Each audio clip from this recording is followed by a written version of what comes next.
and welcome to another episode of Adamant Lives. And like a quarter of the episode so far, we start off in a laboratory, and a scientist is terrified enough to phone a government guy. Tell him I've accidentally stumbled on a terrible byproduct. A killer virus which is capable of destroying human tissue. That's a fucking side effect? What in the name of fuck were you trying to make? And why haven't you been hired by one of the world's many fine supervillains? You could name your price. If this virus fell into the wrong hands, it could well mean the end of the human race. Yes, I've got that. 2, please, Miss Wilkins. Hello. Thank you. And the government guy doesn't give so much of a shit, I suspect he's been tranquilized. Thank you for calling. Oh, Miss Wilkins, make a note, would you, to remind me first thing in the morning. Haircut? That's just fucking weird. Thankfully, I don't need to think about it anymore because a woman's come in to kill the scientist. Hello, Paula. You're early. Oh, I don't think so, Stephen. I'd say I was just in time. A woman with a gun is never early, nor is she late. She arrives precisely when she means to kill you. She steals the virus, cleverly hidden inside an unmarked clear glass vial. You know, I can think of about 17 things that would be clear and in vials and in a lab. No one thought about putting a label on the virus that could possibly destroy the world? Something jaunty like, I don't know, don't fucking break this. Don't pour this down the sink. Only drink this if you're a fucking idiot.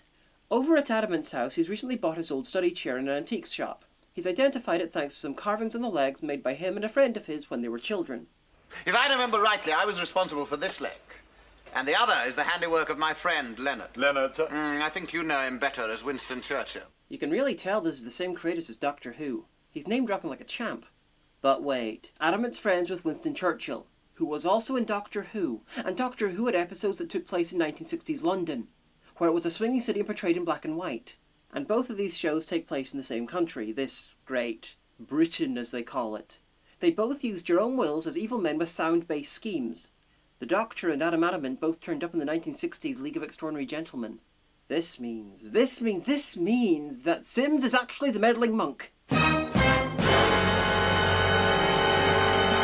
A gentleman from Whitehall to see you, sir. Yes. Or it means absolutely nothing and I've wasted my time. Anyway, the government guy comes to enlist Adamant in investigating the death of the scientist, but he's already on the case because, being a man out of time, he's literally a man out of time and exists about 3 hours ahead of everyone else. Oh, I can't say how pleased I am, Mr. Adamant. I don't mind telling you I made a bit of a faux pas. Of course, I didn't know he was going to get himself shot. The minister gave me quite a rocket. Yeah, he was a prick on the phone and possibly taking one too many happy pills, but why would he be in trouble because the scientist was shot dead? He wasn't there. Even if he'd immediately sent all the police in the area to the lab, they still would have found him lying there, sans vial and infected with a slight case of shot dead. He literally couldn't have done anything to change what went on, and being a prat is not a crime. Well, according to Dr. Ryan's notes, the virus is, as I have said, highly infectious. And if an epidemic were to occur in any major city, well, within 24 hours, with modern communication and transport as they are, it could spread throughout the world. Then we have very little time. Until we rise. On the planet of the apes. Which was a stupid title because humans are apes. Ergo, this is the planet of the apes already. They should have called it the planet of the apes, excluding Homo sapiens sapiens because they're shit and are hereby expelled from the classification of ape. All glory to Dr. Zaius. So, for some reason, the only evidence they've managed to find about the killing is a picture from a beauty pageant. Miss Earth. That is a very strange name. I'll forgive the insanity that literally no one noticed that the woman who worked in there walked in early and then left with the vial and then didn't arrive for her shift, because frankly the idea of Adamant versus the Miss World pageant has taken the possibility for hilarious whimsy off the scale. I don't suppose they did that sort of thing in your day. Well, only with cattle. Yes, quite. Whimsy. So, you're carrying the world-ending virus? Like that? Not so fast, Max. I wouldn't want to spill anything. You are a fucking genius, aren't you? I am so glad that you have the qualification to work in a laboratory that has the capability of creating a world-ending virus. By accident. This guy looks like the Cray twins merged into one as our villain. He's planning on creating a colony of the world's most classically beautiful people and then destroying the world. Because the guy trying to stop him is a British government agent, I really wish I could think of something other than Moonraker I could compare this to. There's been an accident, Monsieur Sinoda. Accident? One of the girls fell from the trapeze rings and cut her shoulder. Will it leave a scar? I'm afraid so. Oh, pity. You know my rules, Victor. Churchill. You're not only banning ugly people from your colony, which looks like a holiday camp by the way, but you're killing them because of scars. Otherwise beautiful people because of scars. You do know that Lamarckism is pretty much bollocks, right? People with scars won't have children born with scars, Mr. Face covered in acne scars. So Adamant goes to the club where Miss World's being held and he meets with the villain. He's a big fan and pretty obviously would like Adamant in his colony. If only so he could find himself defeated by those Edwardian thighs. You can decide for yourself what I meant by that, because it's entirely possible I was making a reference to Alexander the Great. Anyway, Adamant's not impressed by anything made after 1904, especially copyright-free Miss World stand-ins. You disapprove of beauty. Shall we say that I don't make it a fetish? Beauty is not a fetish, it is the sublime truth. It is also only in the eye of the beholder. That is a feeble excuse to justify ugliness. Yeah, says the guy who's fucking ugly. Beauty is a form of genius, is higher indeed than genius. As it needs no explanation. I see you know your Oscar Wilde. Personally. Oh snap, Mr. Villain, you got served. So they're trying to find a replacement for the woman who was killed off screen, and something's missing. Adamant hating the 60s? Check. Sims being sarcastic? Check. A ridiculous plot? Check. A villain who's clearly going to be defeated? Check. What is missing? We have this month's Miss September, number 7. Miss Georgina Jones. Oh yeah. Ask a stupid question, get an answer involving Miss Jones. Now, you might think that she's gone undercover to investigate what's going on, but no, she just felt like taking part in a beauty contest. Forgive me, I'd no idea. It's all right, you can turn round. I'd rather wait until you were more fully clothed. But she's in the story now, and they're going to use her because a few minutes later, while Adamant's waiting by her car, she gets kidnapped. My dear Mr. Adamant, this is London, 1966, the swinging city. Hundreds of girls disappear every year. Miss Jones. Ooh, two of the villain's henchmen, a vengeful Adam who takes his sidekick's kidnapping seriously. This can only go one way.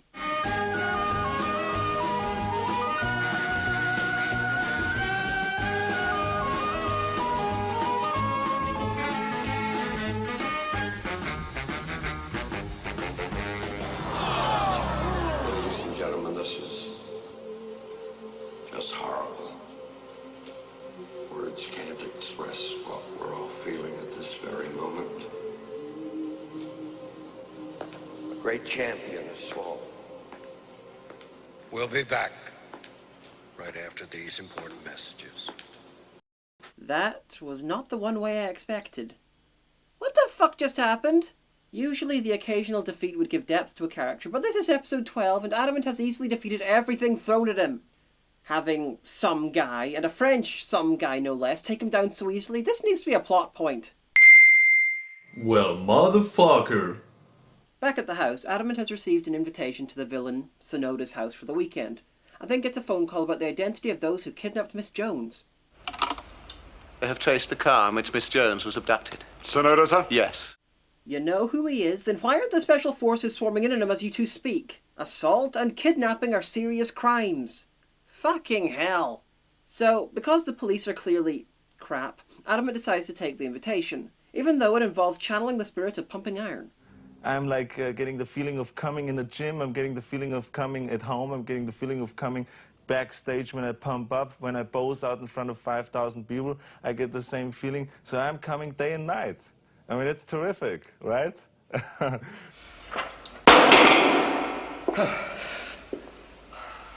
A first-class press. Oh, thank you.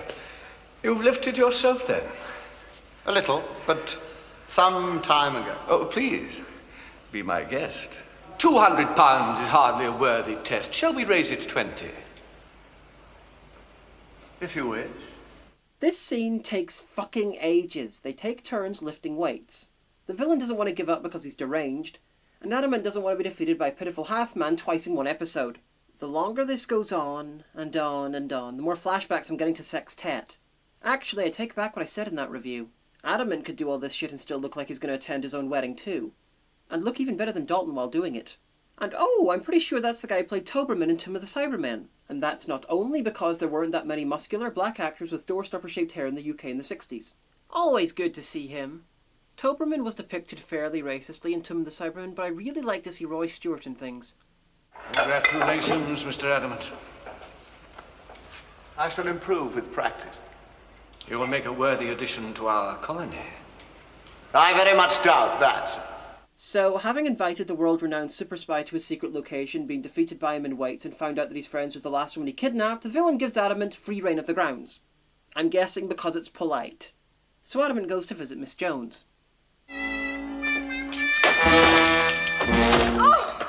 I am delighted to see you defending your honor with such vigor.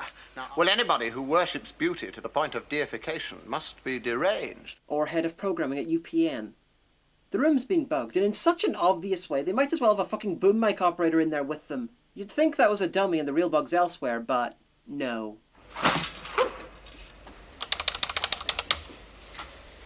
It's dead. Adamant, what do you really expect will happen now? Oh, since it's broken, I guess I'll just have to take the last thing he said at face value and believe he's lost hope in foiling our evil schemes. How about some tennis? Evil, evil tennis! So, rather than trying to foil the villain's plans, Adamant heads off and runs into another woman in the villain's collection. He recognizes her as a previous Miss World, trusts her instantly, and... Ah, the pistol. Perhaps you had better let me have it. Certainly. That wasn't a scene from Adamant. That was a bad parody of Adamant. Madam, you betrayed me. No, duh. Didn't you go through enough embarrassment earlier on? Just pretend this didn't happen and move on. Please, I refuse to believe you are in league with this madman. For pity's sake, help us. You're an idiot. You're so clever, but so vulnerable. Wow. Even the show started mocking him for his fucking idiocy. In a few hours, the virus will be emptied into the water supply at London Airport, and the rest will be done for me. London Airport? Which one? There's like 4, or 5 if you include Luton. And this virus, the woman came at the start and killed the scientist who had accidentally made it. If it was an accident, then how did you have enough time to find out about it and then send her? If the scientist had known for some time that it was created and therefore gave them enough time to send the woman, then why did the scientist not stop what the fuck he was doing and warn the government? And again, what sort of an evil, world-destroying virus can be made by accident? Do you read the Bible, Mr. Adamant? The prophecies are about to be fulfilled. Prophecies? Yes, the last days. Ye shall hear of wars and rumours of wars. Nation shall rise up against nation. There shall be famine and pestilence in the land. Oh, great. That described 1723, and 865, and 1903, and 1276, and you know what else? Every single fucking year since after it was written. I am no false prophet, Adamant. Yeah, that was the guy a couple of episodes ago. He had a beard. So, because Adamant was defeated by a couple of regular, everyday henchmen, the villain has him battle a world-class boxer. Because... I don't know, and I don't think they know either. You handle yourself well, Adamant. Yes, well, I was fortunate enough to see Gentleman Jim Corbett. Oh, but of course, your style is exactly like his. How do you know? You could not possibly have seen him. No, I saw the film. The film?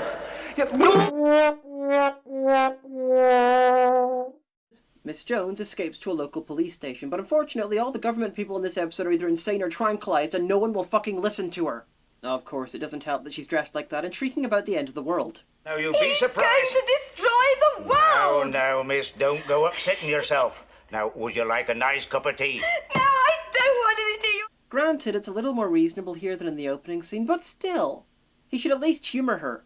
Mr. Zinoda's got some sort of a virus. Oh, yes. He's going to destroy the world. Oh, dear, that'll never do, eh? So eventually more of the villain's people arrive to take her back, claiming she's crazy and emotional. Going to kill me! Now, you go along with your sister, miss. And before anyone can say Jeffrey Dahmer, she's had acid poured into her brain and been fucked in every orifice available. And some specially created for the purpose. Congratulations, Mr. Adamant. Max was one of my best men. You leave me no alternative but to deal with you myself. Comfortable, Mr. Adamant? How in the name of Adamant's rapidly declining number of brain cells due to head injury did you get him up there without sedating him or introducing him to a clearly evil woman to knock him out? How the fuck? What's happened to Max? That's Adamant's work. I'm afraid Max won't be coming with us. I'm sorry, my dear. You're not one of us anymore. Now, Miss Clever Jones. Madam, I warn you! Yes, Miss Adamant. Madam! You touch that lady and you answer to me! I hardly think you're in any position. So there's a cat fight, attempted murder by sports shoe, Adamant impaling a woman in her own shoe, and Adamant frees himself, easily killing the guy who beat him up earlier. Apparently the angrier he gets, the stronger he gets. I think this plot point might have been more obvious if this wasn't in black and white. And upon spotting the villain, he's ready to kick some very acne-scarred and unattractive face. You really are magnificent, Adamant. And you are the epitome of evil. Stay where you are. Look out, he's gonna strike! What exactly was your plan if Adamant let his tiredness, aching muscles and battered body get the worst of him and didn't catch it? You are not immune. None of you guys are. You were all planning to escape to an isolated island. So what were you gonna do? Fuck it, he knew Adamant was a Superman. As Miss Jones and Adamant hang out congratulating themselves for not letting the world end on their watch, the villain meets up with his own right-hand woman who was impaled in the sports shoe. And? Hoist on your own petard. I had to do it, Eric. The spikes and the shoe, look at my face. You'd never have taken me with you. Come, madam. How nice of him to leave them with just enough time for her to kill him and then have a dramatic final scene together. This one's a mixed bag. It's got good elements, the worldwide virus and the obsession with beauty, but the overlong scenes about weights and boxing just lets it drag a bit. I wish they'd done an episode that only dealt with beauty contests. This isn't terrible, it's just formulaic, and at times, frankly, it does feel like a parody of itself.